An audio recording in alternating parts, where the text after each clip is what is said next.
नमस्कार, Byju's IAS Hindi platform पर आपका स्वागत है।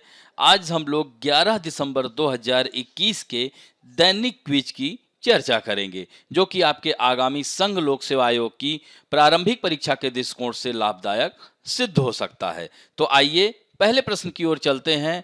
मृदा स्वास्थ्य कार्ड योजना के संदर्भ में निम्नलिखित कथनों में से कौन सा से सही है? तो इस कार्ड में किसान की जोत की मिट्टी के पोषक स्थिति के आधार पर एक सलाह होगी। तो यह कथन एकदम सत्य है। दूसरा है, यह मिट्टी के कटाव के मामले में गैर कर्जदार छोटे सीमांत किसानों को बीमा कवरेज और वित्तीय सहायता प्रदान करेगा। यह कथन असत्य हो जाता है। दूसरा, इसका उद्देश्य मिट्टी की उर्वरता बनाए रखने के लिए सुनिश्चित सिंचाई के तहत खेती योग्य क्षेत्र का विस्तार करना। यहाँ ये भी कथन असत्य हो जाता है, क्योंकि यहाँ पर इसका उद्देश्य यह है कि मिट्टी की उर्वरता को बनाए रखना है। तो अतः उत्तर क्या होगा? केवल एक होगा। अब यह खबर पीआईबी में आई हुई है।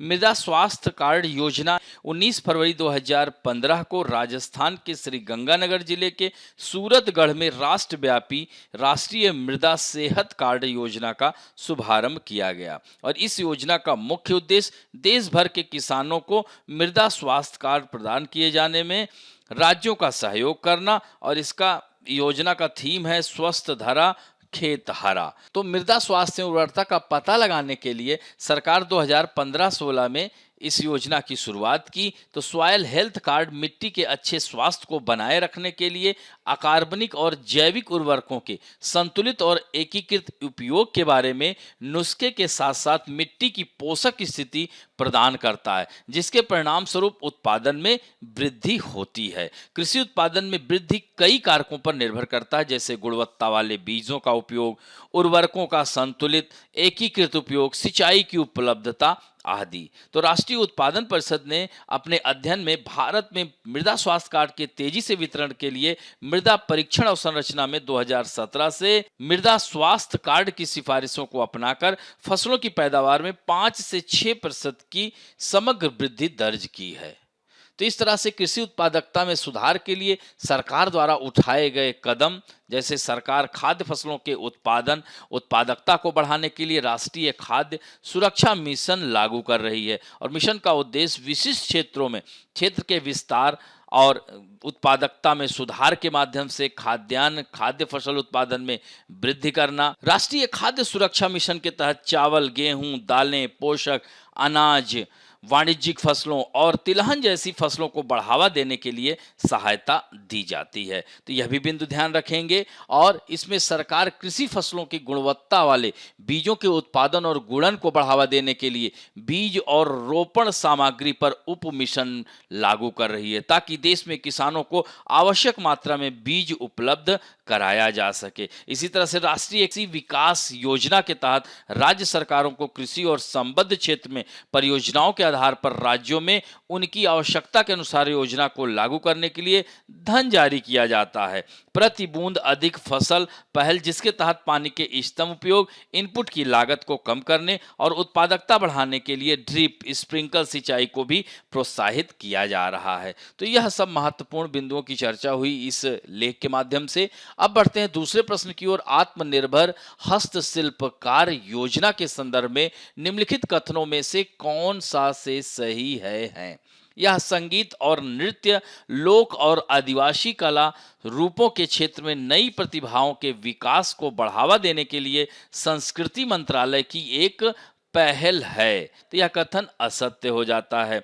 दूसरा है, इस योजना के तहत कारीगरों को ऋण सुविधा प्रदान की जाती है जो संपार्श्विक मुक्त है और जिसमें 6% प्रतिवर्ष की रियायती ब्याज दर है, जो 24 महीने में चुकाने योग्य। ये कथन एकदम से सत्य है, इस योजना के तहत ही किया गया है। अतः आंसर केवल 2 होगा। तो यह पीआईबी में आई हुई खबर है। पूर्वोत्तर विकास वित्त निगम लिमिटेड ने पूर्वोत्तर क्षेत्र विकास मंत्रालय के अंतर्गत, देखिए मंत्रालय क्या है, पूर्वोत्तर क्षेत्र विकास मंत्रालय के अंतर्गत हस्तशिल्पकारों के लिए एक नई योजना आत्मनिर्भर हस्तशिल्पकार योजना की घोषणा की है। तो पूर्वोत्तर क्षेत्र में एक प्रमुख वित्तीय संस्थान पूर्वोत्तर विकास वित्त निगम लिमिटेड ने इस क्षेत्र के छोटे स्तर पर काम करने वाले हस्तशिल्पकारों को विकास करने के उद्देश्य से आय सृजन गतिविधियों की स्थापना, विस्तार, आधुनिकीकरण, कार्यशील पूंजी की आवश्यकता और क्षेत्र से संबंधित अन्य गतिविधियों के लिए सावधि ऋण के रूप में वित्तीय सहायता प्रदान करके NIDFI ने इस क्षेत्र के जमीनी स्तर के हस्तशिल्पकारों के लिए एक नई योजना, जिसका नाम क्या रखा गया है, आत्मनिर्भर हस्तशिल्पकार योजना। तो इस तरह से यह पूर्वोत्तर विकास वित्त निगम लिमिटेड का मुख्यालय दिसपुर गुवाहाटी में है और इसने वर्ष 1995 में पूरे पूर्वोत्तर क्षेत्र में अपनी शाखाओं सहित स्थापना बाद से 26 साल पूरे कर लिए हैं और इन बीते वर्षों में निगम ने 7500 से अधिक परियोजनाओं को ऋण प्रदान किया है और पूर्वोत्तर भारत के 8 राज्यों में अपनी CSR गतिविधियों के माध्यम से कई विकास पहल भी की है। तो इस तरह से यह योजना का आधिकारिक तौर पर कल ही इसकी शुरुआत की गई है। योजना को शुरू करते समय आयोजित समारोह के दौरान कुल 17 हस्तशिल्पकारों को प्रति कारीगर 1 लाख रुपए की ऋण सहायता प्रदान की गई है और इस योजना के तहत ऋण सुविधा संपार्श्विक मुक्त है और इससे 6% प्रति वर्ष की रियायती ब्याज दर है जिसे 24 महीने में चुकाया जा सकता है, यही कथन था। और नियमित पुनर्भुगतान के लिए ब्याज दर पर 1% का प्रोत्साहन प्रदान किया जाता है जो हस्तशिल्पकारों द्वारा ऋण के सफल पुनर्भुगतान पर उन्हें वापस कर दिया जाएगा। और इच्छुक हस्तशिल्पकार निम्नलिखित पात्रता मानदंडों के साथ पूर्वोत्तर विकास वित्त निगम लिमिटेड के गुवाहाटी स्थित पंजीकृत कार्यालय और इसकी किसी भी शाखा के कार्यालय में योजना के लिए आवेदन कर सकते हैं। अब बढ़ते हैं तीसरे प्रश्न की ओर। निम्नलिखित में से कौन सा से मंत्रालय बेटी बचाओ बेटी पढ़ाओ योजना से संबद्ध है? तो यह महिला एवं बाल विकास मंत्रालय, कानून और न्याय मंत्रालय, स्वास्थ्य और परिवार कल्याण मंत्रालय, शिक्षा मंत्रालय, सामाजिक न्याय और अधिकारिता मंत्रालय। तो इसमें जो है उत्तर होगा 1, 3 और 4 यानी महिला एवं बाल विकास मंत्रालय आएगा, तीसरा है स्वास्थ्य और परिवार कल्याण मंत्रालय आएगा और चौथा है शिक्षा मंत्रालय। तो आंसर क्या हो गया? सी हो गया। तो यह भी द हिंदू में आई हुई खबर है। बेटी बचाओ के लिए 80% फंड मीडिया कैंपेन पर खर्च किया गया है और इस अभियान का उद्देश्य है कि लिंग चयनात्मक गर्भपात को समाप्त करना है। सरकार ने बेटी बचाओ बेटी पढ़ाओ योजना के तहत फंड का 80% मीडिया अभियानों पर खर्च किया है। अब इस रणनीति पे फिर से विचार करना चाहिए और लड़कियों के लिए स्वास्थ्य और शिक्षा में औसत दर्जे के परिणामों में निवेश भी करना चाहिए। तो समिति ने पाया कि 2016-19 की अवधि के दौरान जारी किए गए कुल 446.72 यानी 446.72 करोड़ में से 78.91% केवल मीडिया पक्ष पोषण पर खर्च किया गया था। यानी पिछले 6 वर्षों में केंद्रित पक्ष पोषण के माध्यम से बेटी बचाओ बेटी पढ़ाओ बालिकाओं के महत्व के प्रति राजनीतिक नेतृत्व राष्ट्रीय चेतना का ध्यान आकर्षित करने में सक्षम रहा है। तो इस तरह से बेटी बचाओ बेटी पढ़ाओ के विशेष संदर्भ में शिक्षा के माध्यम से महिलाओं का सशक्तिकरण, यही जो है शीर्षक था और इस योजना को प्रधानमंत्री नरेंद्र मोदी ने जनवरी 2015 में शुरू किया था। यह कार्यक्रम 405 जिलों में लागू किया गया। तो इस तरह से इस अवधि के दौरान राज्यों को 622.48 करोड़ रुपए जारी किए गए, लेकिन केवल 25.13 धनराशि यानी 156.46 करोड़ रुपए खर्च किए गए थे। तो समिति ने यह भी कहा कि विज्ञापनों पर भारी खर्च धन के उपयोग के लिए स्पष्ट रूप से निर्धारित फार्मूले के बावजूद था, यानी 50 लाख प्रति वर्ष 6 अलग अलग घटकों के तहत उपयोग के लिए एक जिला निर्धारित किया गया है। तो इसमें जैसे 16% अंतर क्षेत्रीय परामर्श या क्षमता निर्माण के लिए, 50% नवाचार या जागरूकता पैदा करने की गतिविधियों के लिए, 6% निगरानी और मूल्यांकन के लिए, 10% स्वास्थ्य में क्षेत्रीय हस्तक्षेप के लिए और 10% शिक्षा में क्षेत्रीय हस्तक्षेप के लिए और 8% फ्लैक्सी फंड फंड के रूप में। तो इस तरह से यह भी महत्वपूर्ण खबर थी। अब बढ़ते हैं रॉयल गोल्ड मेडल। निम्नलिखित में से किस क्षेत्र में महत्वपूर्ण योगदान देने वाले व्यक्तियों को दिया जाने वाला यह पुरस्कार है? तो वास्तुकला, दवा, गणित या पत्रकारिता? तो यह जो है वास्तुकला के क्षेत्र का सर्वोच्च सम्मान है। तो इस तरह से उत्तर ए होगा। तो बालकृष्ण दोषी ने जीता यह सर्वोच्च सम्मान। तो यह भी द हिंदू में आई हुई खबर है। आर्किटेक्ट बालकृष्ण दोषी को रॉयल गोल्ड मेडल 2022 मिलेगा, जो वास्तुकला के लिए दुनिया के सर्वोच्च सम्मानों में से एक है। तो royal institute of British architect ने यह घोषणा की है। अब बढ़ते हैं संघ लोक सेवा आयोग में आए हुए प्रश्न की। यह 2017 में आया हुआ प्रश्न है। वस्तु एवं सेवा कर, उसी समय यह लागू हुआ था, के क्रियान्वित किए जाने का के सर्वाधिक संभावित लाभ क्या है?